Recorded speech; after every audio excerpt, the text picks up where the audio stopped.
Y vamos a hablar sobre el presente y el futuro quizás de la humanidad, pero vamos a abordar algunos personajes protagonistas de esta nueva era que ya comenzó, que vaya a saber lo que nos depara en la humanidad a todos nosotros. En la semana pasada hubo un buen debate en las redes sociales por este tuit que hizo Marco Galperín. Vamos a verlo. Ahí el dueño de Mercado Libre, multimillonario Marcos Galperín, pone un emoji sonriente y se está riendo de esa señora que vemos en la foto, que le dice a la televisión que no llega a fin de mes, no puede comprar medicamentos, remedios, y que el problema es que, bueno, después le pregunta la periodista le pregunta si había trabajado, ella es jubilada, y dice que no. ¿Por qué dice que no? Bueno, y ahí Marcos Galperín se ríe.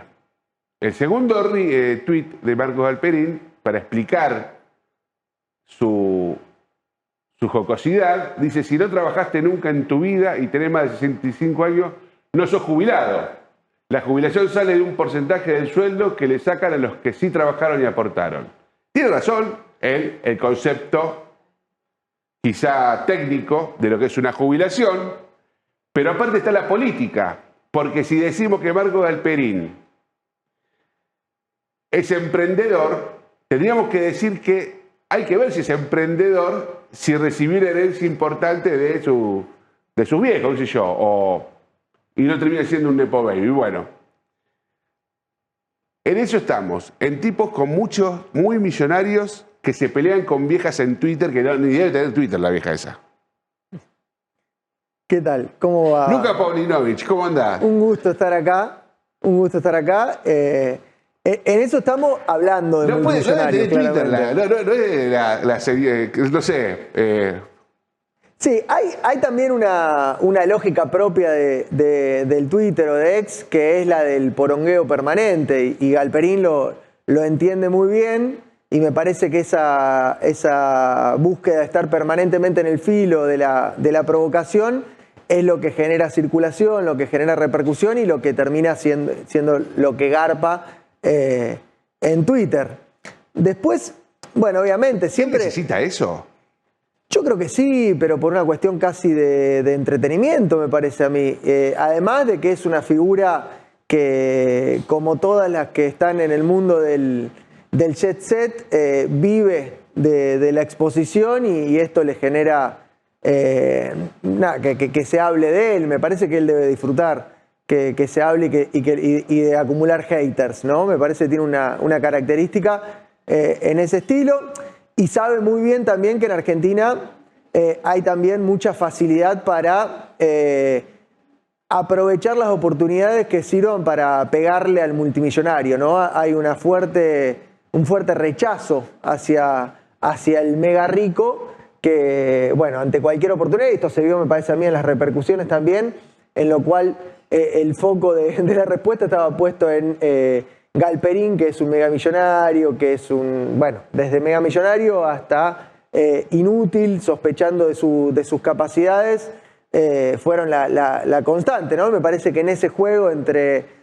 mega ricos que aprovechan el espacio para provocar y generar quilombo y una fuerte resistencia a la riqueza que hay en la Argentina, se da el escenario ideal para que se generen estas polémicas. Pero ¿hay un rechazo a la riqueza o estamos hablando acá de un problema de dimensiones? De tipos que son no solo muy ricos, son muy poderosos, porque Marco Galperín tiene el poder de irse a vivir donde se le cante el orto, donde no pague impuestos, puede tener a su amigo presidente que le facilite cualquier administración o abrir la puerta a cualquier administración pública. Entonces, hay una cuestión de dimensiones ahí de un tipo súper poderoso peleándose con una vieja de la calle. O sea, ¿no hay una cuestión ética ahí a contemplar? Puede ser, queda reservado Dios, que es quien juzga las cuestiones morales y éticas. Digo, me parece a mí que no solo Dios. hay un poco Bueno, pero solo, Dios. la ética que se vuelve positiva se transforma en código y lo juzgan los tribunales. Es de los hombres. Pero ese sí lo juzgan los hombres. Pero me parece que en ese caso no infringió ninguna normativa. No, pero más allá de más allá de una normativa, digo, una pelea entre un David y un Goliat, que un Goliat indestructible. Es que él no se está peleando con la señora, me parece a mí que se está peleando con el público consumidor de Twitter, que es un micromundo muy intenso, en donde la agitación es una de las características primordiales. Yo creo que es un gran cultor del mundo Twitter y le ha sacado mucho provecho. Después tengo una opinión aparte respecto a su trayectoria. Yo respeto muchísimo a Galperín, me parece que es una de las personalidades más destacadas de la Argentina de las últimas décadas. Es un tipo que ha hecho un negocio fabuloso, que ha simplificado la vida y brindando un servicio que aprovecha a mucha gente.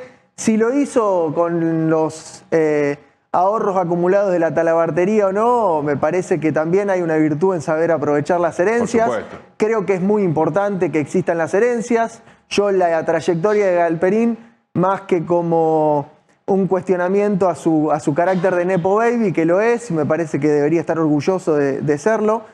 Si una familia puede darte eso, me parece que es algo para volverse orgulloso. Pero digo, me parece que confirma también que es un poco las respuestas que suelen surgir, la inutilidad de los impuestos a la herencia, los impuestos al patrimonio, a los bienes personales, digo, esos impuestos que son muy de moda. ¿En desacuerdo? Sí, absolutamente. ¿Al impuesto a los bienes también? Sí. ¿Por qué? Porque es patrimonio constituido del privado y el patrimonio del privado es el patrimonio de la nación. Digo, me parece que gravar la riqueza acumulada atenta contra las posibilidades de que esa riqueza se vuelva inversión. ¿Y cómo lo haces para...? Digo esto porque hoy está muy de moda, incluso en los sectores de respuesta. Pero entonces, ¿cómo haces para por ejemplo, tomar el modelo California, sí, en el cual hoy se está planteando la posibilidad de un impuesto a las riquezas, lo que ya viene generando hace un tiempo, pero intensificó mucho más el éxodo de millonarios, esta idea de igualar, ¿no? A mí me genera mucha resistencia la idea de la igualdad en términos económicos, porque me parece que las desigualdades son propias de la dinámica y cuando un país se hace más rico, tiene más ricos y tiene muchos más mega ricos, incluso países totalitarios como China, ¿no? Porque muchas veces se dice... China mete todos los años una Argentina a la clase media, pero eso es posible porque también todos los años genera una nueva categoría de mega ricos, ¿no? Y la posibilidad de que haya crecimiento económico está asociada directamente a la creación de ricos. Por supuesto. Ahora, esos ricos, de alguna forma, tienen que aportar a los gastos comunes de una nación. Existe el impuesto a las ganancias, existen las posibilidades de gravar los flujos y no necesariamente el stock constituido, porque atentar contra el patrimonio simplemente porque es subjetivamente valorado como demasiado grande, me parece que es un desincentivo a la acumulación. Vos tenés en Argentina, mirá, lo fuimos a hablar de política impositiva, interesante. Vos tenés en Argentina un problema muy grande que ni siquiera es a los bienes constituidos, ni siquiera es a los flujos, sino que es a la producción. A la producción. Bueno, hace un ratito mostrabas a Gisela Scalia que está proponiendo una rebaja gradual de las retenciones, que es un símbolo del ataque impositivo contra un stock. Sí. En realidad contra un ingreso bruto, ¿no? Porque toma el volumen bruto, no toma la ganancia, sí, y eso atenta contra los stocks, ¿no? Porque impide que el productor se capitalice, acumule stock para acumular ahorro para poder tener mayor margen de inversión. Ahora, lo cierto es que también en Argentina, no sé por una cuestión cultural o qué, pero tuvimos empresarios muy millonarios y empresas muy pobres. Entonces, de donde se genera esa riqueza que es en la empresa, pobrísimos, con trabajadores en condiciones a veces de... Estamos hablando de el plan industrial, que me parece que el gobierno ya lo quiere. Comparto. ¿No? Entonces, bueno, hay también ahí un problema de dónde se invierte después. El dueño del campo, está bien, vos no le cobrás... ahora, nadie te garantiza que el tipo después no se compre departamento de Miami también. Lo cual está muy bien si le gusta el departamento de Miami. Uno puede cuestionar el gusto en todo caso, pero... Totalmente, pero vos necesitas construir un país. Sí, hay una cosa serie... pública. Necesitas un ejército, necesitas que la gente no se caiga a tiro en la calle, necesitas un montón de servicios brindarlo que cuestan plata. Yo coincido completamente en lo que mencionás de las empresas pobres y los empresarios ricos.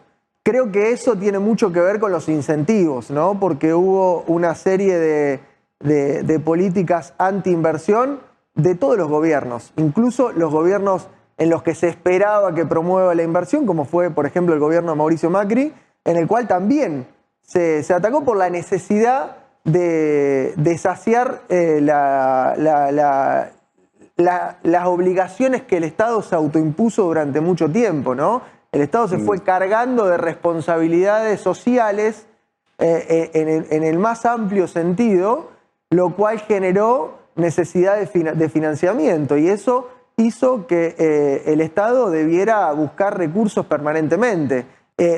Hay una sospecha por parte del Estado y buena parte de la opinión pública de que los privados no pueden brindar servicios porque hay una especie de instinto voraz, egoísta y antisocial en cualquier persona que organiza una empresa, por lo tanto tiene que encargarse el Estado. Y al hacerlo el Estado asume responsabilidades, asume necesidades de financiamiento y tiene que sacar los recursos de algún lado. Eso me parece que ha generado incentivos muy distorsivos para la inversión y una disputa en la cual el privado trataba de preservar su riqueza llevándosela afuera, Galperín es el caso, y el Estado permanentemente buscando las alternativas para lograr captar parte de esa riqueza antes de que se vaya. Y esa lucha quedó la gente en el medio y quedó una economía absolutamente estancada y una Argentina mucho más pobre de la que teníamos hace 40, 50 años. Una singularidad, porque por lo general buena parte de los países se han hecho mal que mal un poco más ricos, un poco con mejores condiciones sociales y nosotros fuimos para atrás. Fuimos para atrás. Fuimos para atrás. Ahora, Lucas, volviendo a Galperín y esta lógica, ¿qué pasa? Que yo supongo que también debe haber pasado algo similar en el Silicon Valley, en el Valle, en California, donde estos tipos que generan estas empresas tecnológicas, en gran medida, durante el kirchnerismo tuvo un buen apalancamiento de parte del Estado, pero después ideológicamente se pasan a apoyar, que pasó también con algunos agentes internacionales. Es, ¿no?, lo que Alexander Karp plantea en el libro La República Tecnológica. Salió una especie de brevario con las 22 verdades de Palantir, que lo digo así irónicamente porque a mí me parece que hay puntos llamativamente en comunes con las 20 verdades justicialistas, no peronistas, que es un fenómeno estético que poco tiene que ver con el justicialismo, sino que digo justicialista porque él plantea... porque no me hablaba de otra puerta, porque si no... Porque él plantea justamente, el punto central es que Silicon Valley se concentró en producir aplicaciones para satisfacer la demanda de los consumidores, llegado el caso para captar datos personales, para promover tecnologías que sirvan para los anuncios en las páginas web, pero no se concentró e incluso tiene reparos, como lo tiene por ejemplo actualmente Google a partir de la suplanta de empleados, para participar y colaborar con el Ministerio de Defensa en desarrollo de tecnología que permitan garantizar la seguridad nacional, que fue la fuente sobre la cual ellos pudieron hacer la riqueza. Alexander Karp está diciendo, muchachos, nosotros pudimos hacer esto porque somos Estados Unidos y somos Estados Unidos porque tuvimos esta política de protección de nuestros intereses y de nuestra forma de vida. Pongámonos a disposición también de esos objetivos, porque si no, el objetivo de solamente saciar la demanda hedonista de los consumidores se va a agotar, porque esa búsqueda de nuevas tecnologías para el uso bélico lo van a usar nuestros adversarios geopolíticos que tienen otra forma de vida.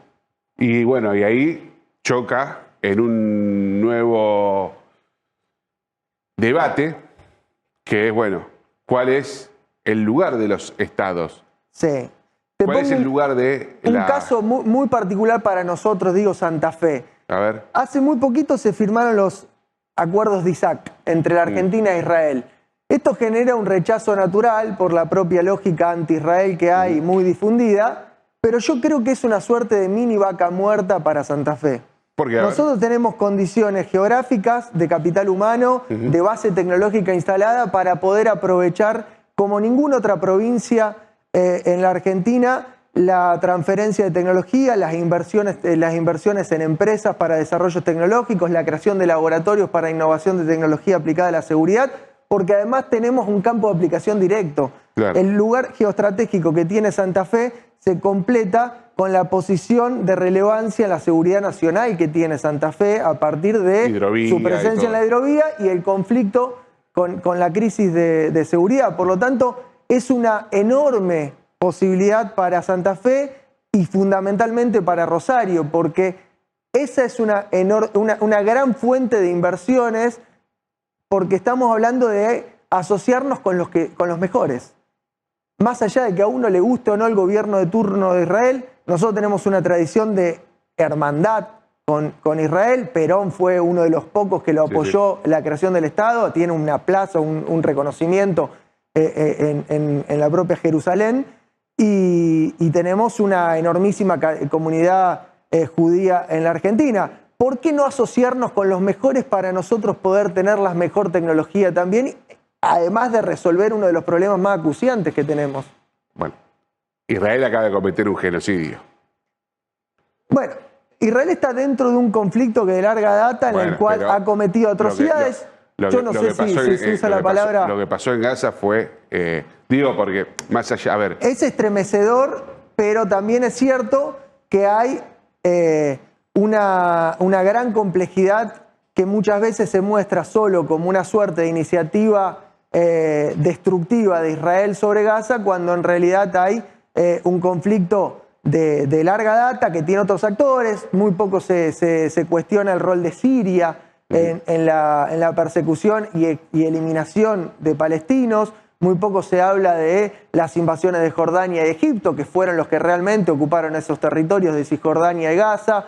Muy poco se plantea del accionar de Hamas y las organizaciones terroristas, del rol de Irán. Digo, hoy estamos en medio de ese conflicto internacional y creo que Israel tiene una historia muy distinta a las decisiones coyunturales que pueda tomar un gobierno. Vos nombraste a Palantir y, bueno, uno de sus dueños está en la Argentina. Sí. Peter Thiel. Tiene una linda casita. Se compró una casa nueva, sí. Dice que le pidió a Dorni el nombre cascada. La cascada. Quiere poner una cascada. No tenía cascada la que compró. No tenía cascada. No tenía cascada. Vos sabés, le dijo Manuel, le dijo, boludo, poner una cascada. Yo te presto uno. Porque cobra en efectivo, es taca-taca el arquitecto. En eso coincido con Pagni, ¿no? Que es mucho más imputable a Dorni por una cuestión estética que ética en ese caso. Pero hay muchos que se quieren ir a bañar esa cascada acá en Santa Fe, ¿eh? Sí, me imagino que debe haber varios que incluso la cuestionan en público, pero que en privado están tratando de prepararse bucodental para poder entrar. Sí, totalmente. Sí. ¿Por qué el kirchnerismo? Porque el kirchnerismo se ha convertido en un fantasma muy, muy útil para cualquier dirigente político que quiera tener proyección, incluido peronistas. Sí. Y no solo el kirchnerismo, sino Cristina, ¿no? Sí. Hoy hay un deporte nacional de pegarle a Cristina, que uno puede tener una opinión favorable o desfavorable, puede estar más a gusto o menos a gusto con sus decisiones y sus propuestas políticas, pero claramente hay un entusiasmo sobreactuado para castigarla a Cristina, porque se sabe que eso genera algún tipo de rédito. O no hablar del tema, ¿viste? O no hablar del tema. Entonces seguimos alrededor diciendo, bueno, somos peronistas, como que no existió ni el menemismo, porque es incómodo, ni el kirchnerismo tampoco. Exactamente. Entonces... Hay dos periodos que se eliminan, sobre todo el kirchnerismo post-2011, ¿no? Volviendo a estos tecnofeudales. ¿Está bien? ¿Te gusta la palabra tecnofeudal, la categoría? Yo creo que muchas veces me pasa que cuando estos días también leyendo muchas de las cosas de las repercusiones, me encuentro con que debo ser un simpatizante del tecnofeudalismo o del tecnofascismo, ¿no? Porque se usan mucho esas categorías así estruendosas, y cuando veo lo que esas categorías describen, digo, che, pero a mí me gusta esto, se ve que estoy ¿Te gusta? Estoy en esa línea, sí. Yo soy un tecno plebeyo, entonces. Un tecno, es que en realidad yo soy más tecnoplebeyo porque Bueno, el pero usted le feudalismo gusta, no me usted está agrada, ahí pero metido. simpatizo con las pero usted propuestas, está ¿no? un tecno caballero. Simpatizo con las propuestas. A mí me parece muy interesante. El libro La República Tecnológica me parece fabuloso, de los principales libros escritos del último tiempo.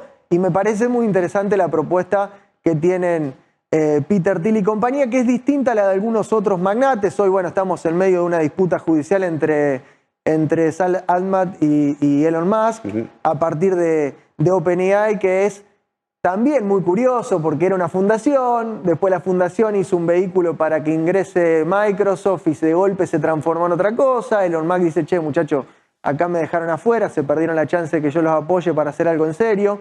En fin, es parte de la disputa, pero hay un dato que a mí me parece central con lo del tecnofeudalismo, por lo cual yo descreo un poco de la idea del tecnofeudalismo, que es muy de Varoufakis y la izquierda internacional, es que Donald Trump sentó a todos los magnates adelante, les dijo, ustedes van a trabajar para los objetivos de los Estados Unidos, del gobierno de los Estados Unidos, e hizo a sus altos ejecutivos tenientes coroneles del ejército de reserva de las Fuerzas Armadas norteamericanas. Es decir, no hay tecnofeudalismo, lo que hay son estados-nación todavía organizados que tienen control sobre las grandes empresas tecnológicas. Mark Zuckerberg abandonó el wokismo y se transformó en un defensor de los ideales nacionales de un día para el otro, simplemente porque Donald Trump asumió el gobierno y cambió la lógica del control de la política de seguridad interior y exterior, y eso de algún modo desmoronó esta idea tenebrosa, paranoica y catastrofista del tecnofeudalismo.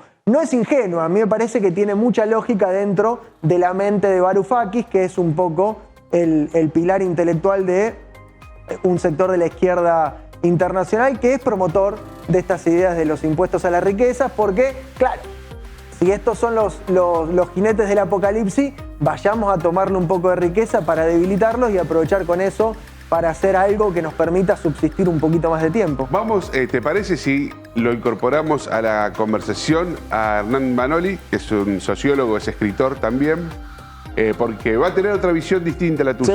Seguramente lo conozco, lo leo mucho, Hernán. Sí, un fenómeno. Y me gustaría que discutamos un poco los tres. Con mucho gusto. Vamos a un corte y armamos la mesa.